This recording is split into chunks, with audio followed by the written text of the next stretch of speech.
براہ راست آپ کو لیے چلیں گے، وزیر اعظم عمران خان خطاب کر رہے ہیں۔ آپ کو اور آپ کی ٹیم سب کو اس کی مبارک دیتا ہوں، کیونکہ یہ ایک ایسا پروجیکٹ ہے جو انشاءاللہ اب آپ ریپلیکیٹ کریں گے، جو لو کاسٹ ہاؤسنگ، مطلب یہ کہ وہ طبقہ جو کہ خود جس کے پاس کبھی اتنا پیسہ نہیں تھا کہ کیش دے کے گھر بنا لے، اس کے لیے پہلی دفعہ ایک کوشش ہو رہی ہے سارے پاکستان میں کہ ان کے وہ بھی اپنے گھر میں رہ سکے۔ پہلے میں آپ کی اپنی جو میرا فلسفہ ہے زندگی کا، اور جو میری حکومت جب سے آیا ہوں میری پوری کوشش ہے کہ دیکھیں معاشرہ جو ہوتا ہے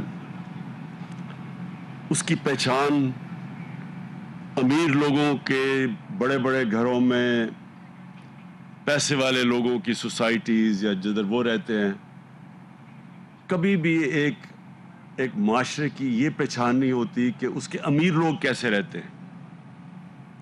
معاشرے کی پہچان تب ہوتی ہے کہ اس کا کمزور طبقہ کیسے رہتا ہے، اور جو معاشرہ اپنے کمزور غریب طبقے کا دھیان نہیں رکھ سکتا، دنیا کی تاریخ میں وہ معاشرہ اوپر نہیں گیا۔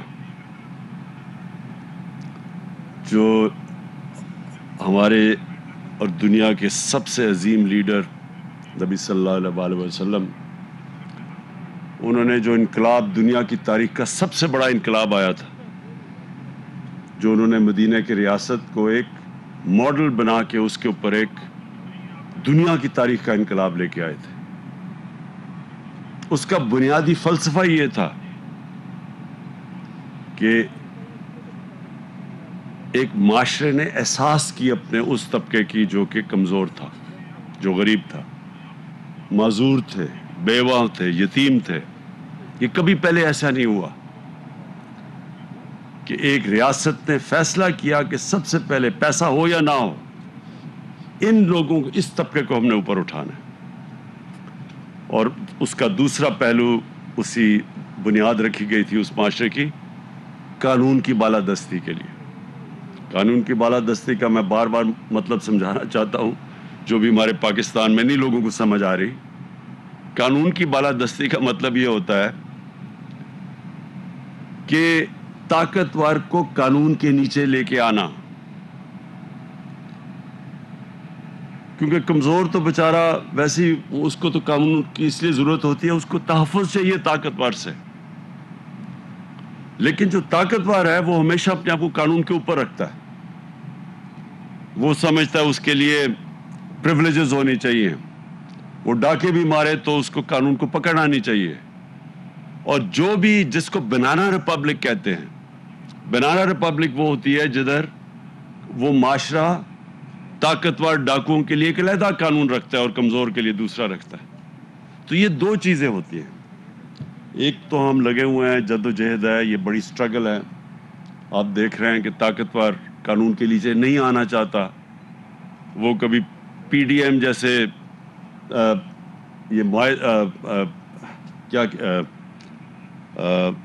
تنظیمیں بناتا ہے، یا پی ڈی ایم جیسی الائنسز کرتا ہے۔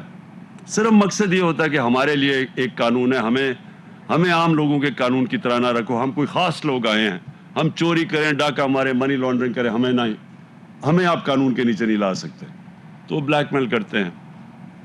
اسی طرح شوگر مافیا ہے، لوگوں کو بیچاروں کو مہنگی چینی، غربت پیدا کر کے، قیمتیں بڑھا کے، اور پیسہ بناتے ہیں، اور پھر نہ وہ ٹیکس دیتے ہیں، نہ وہ ان کے اوپر کچھ کریں، تو وہ پھر وہ بھی کہتے ہیں کہ ہم کوئی خاص لوگ ہیں، اور اس طرح ساری جگہ ایسے مافیا بیٹھے ہوئے ہیں۔ تو قوم کبھی وسائل کی کمی سے غریب نہیں ہوتی ہے، یاد رکھنا۔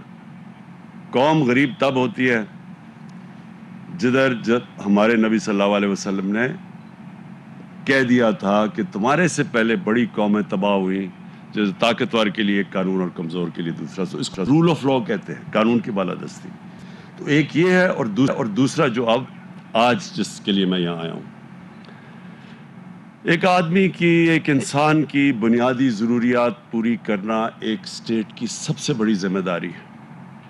ہم نے آج تک کبھی سوچا ہی نہیں کہ جو غریب آدمی ہے، جو مزدور ہے، جو مکینک ہے، جو ویلڈر ہے، جو چھوٹی دکان چلاتا ہے، جو چھابڑی والا ہے، ان کی بھی خواہش ہوگی کہ اب ہمارا اپنا گھر ہو۔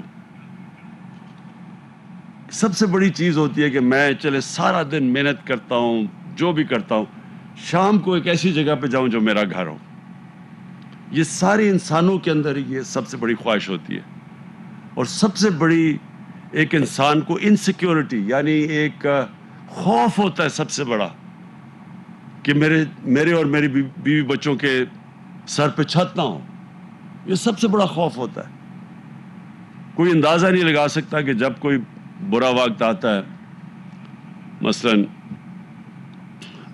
زلزلہ آتا ہے، سیلاب آتے ہیں، اور جس طرح پختونخوا میں قبائلی علاقے کے اندر جب وہ جنگ ہوئی تو ایک دم لوگوں کو سب کچھ چھوڑ کے نکلنا پڑا، اور ایک دم وہ کیمپس میں چلے گئے۔ یہ جلو زئی میں بھی افغان بیچارے جب وہاں سے آئے تھے مشکل وقت میں، وہ بھی یہاں رہتے تھے، لیکن وہ تو پھر بھی وہ ان کے سر پہ چھت تھی۔ لیکن یہ جو خوف ہے، یہ سب سے بڑا خوف ہوتا ہے۔ اور ہمارے کبھی بھی کسی حکومت نے یہ سوچا ہی نہیں کہ وہ بیچارے ان لوگوں کے لیے ہم کیا کریں۔ تو یہ پاکستان کی تاریخ میں پہلی دفعہ ہو رہا ہے۔ ایک جو پرائم منسٹر جنیجو تھے، انہوں نے کوشش کی، وہ فیل ہو گئی تھی ان کی اسکیم، کیونکہ انہوں نے جدھر گھر بنا دی ادھر لوگ رہنا ہی نہیں چاہتے تھے۔ ہم جو یہ اسکیم لے کے آ رہے ہیں لو کاسٹ ہاؤسنگ کی، پہلے ہم نے پوری سروے کی ہوئی ہے، رجسٹر کیا ہوا ہے، ہمارے پاس رجسٹرڈ ہیں لوگ جو کہ گھر ایک چھت چاہتے ہیں، ایک گھر چاہتے ہیں۔ تو اس کے بعد پھر ہم نے ادھر سے شروع کیا۔ اب ظاہر ہے گورنمنٹ کے پاس تو پیسے نہیں کہ ہر آدمی کو گھر بنا کے دے دیں۔ کوئی بھی دنیا میں گورنمنٹ یہ نہیں کر سکتی۔ امیر ترین ملک بھی اپنے سارے شہریوں کو گھر نہیں دے سکتے۔ لہٰذا اس کا ایک ہی طریقہ ہے جو دنیا نے ایک کامیاب ماڈل بنا ہوا ہے، وہ یہ کہ بینکوں کو کہیں کہ قرضے دیں لوگوں کو اپنے گھر بنانے کے لیے۔ تو یہ جو اسکیم آئی ہے، اس میں کیا ہوگا کہ ہم نے پوری کوشش کی ہے کہ سستے گھر بنے، گورنمنٹ کی زمین پہ بنے، کیونکہ اگر زمین بھی خریدنی پڑے اس کی قیمت بہت اوپر چلی جائے۔ اس کے بعد فیڈرل گورنمنٹ ہم ہر گھر کے اوپر 3 لاکھ روپے دے رہے ہیں، کہ اگر گھر کی قیمت 25 لاکھ ہے تو وہ نیچے آ کے 22 لاکھ ہو جائے۔ وہ کیوں ضروری ہے نیچے لانی؟ کیونکہ پھر قسطیں ہیں، جو ایک آدمی کرائے کی قسطیں دیتا ہے گھر میں رہنے کے لیے، وہی قسطیں وہ دے کے بینک کو، تو اس کا اپنا گھر بن جاتا ہے۔ تو ہم چاہتے تھے کہ اس کی قسط نیچے آئے مہینے کی، کیونکہ جتنا گھر کا پورا کاسٹ نیچے آئے گا تو اتنی اس کی مہینے کی کم قسط دینی پڑے گی۔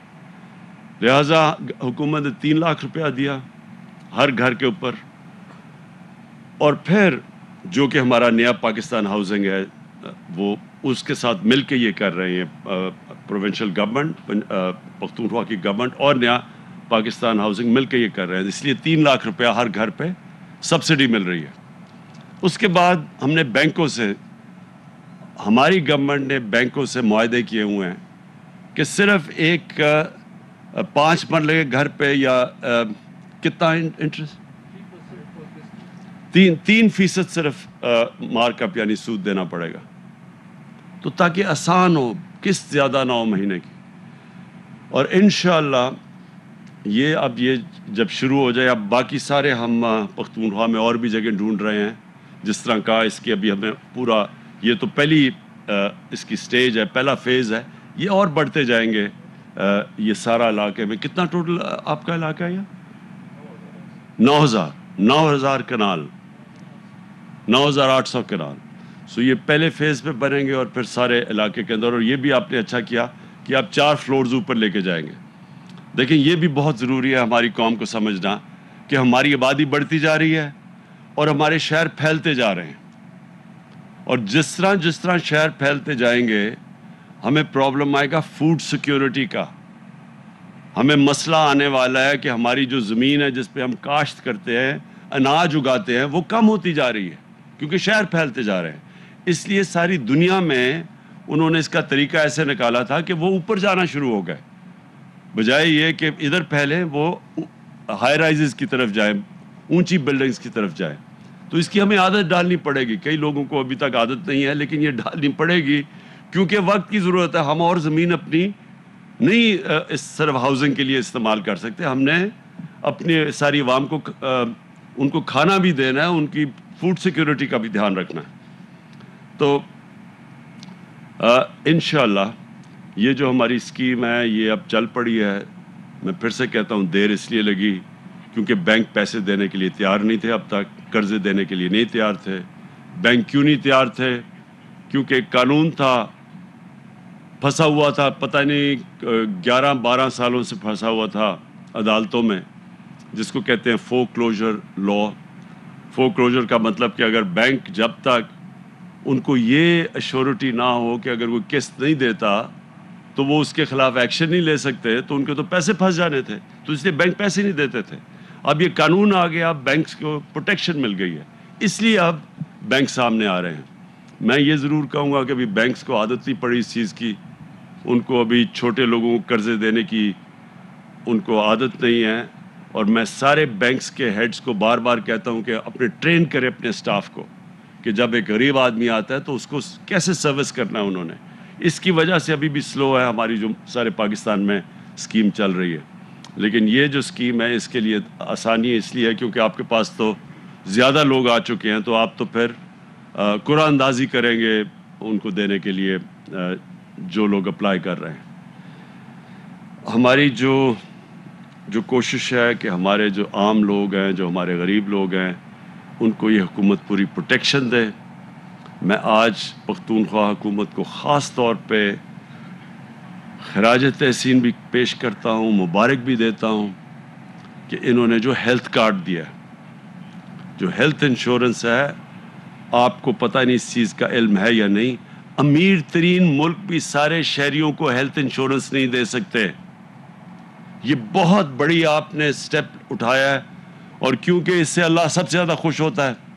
اللہ تو خوش ہوتا ہے جب آپ اس کی مخلوق کی مدد کریں، اور خاص طور پہ دکھی انسانیت کی. جب ایک گھر کے اندر بیماری ہو اور ان کے پاس پیسہ نہ ہو، اس سے بھی بڑی بے بسی نہیں ہوتی لوگوں کے اوپر. شوکت خانم میں نے اس لیے بنایا تھا کہ کینسر کا بڑا مہنگا علاج تھا، تو غریب آدمی کے گھر کینسر ہو جائے وہ تو بیچارہ مقروض ہو جاتا تھا، سب کچھ بیچ دیتا تھا اور پھر بھی علاج نہیں کروا سکتا تھا.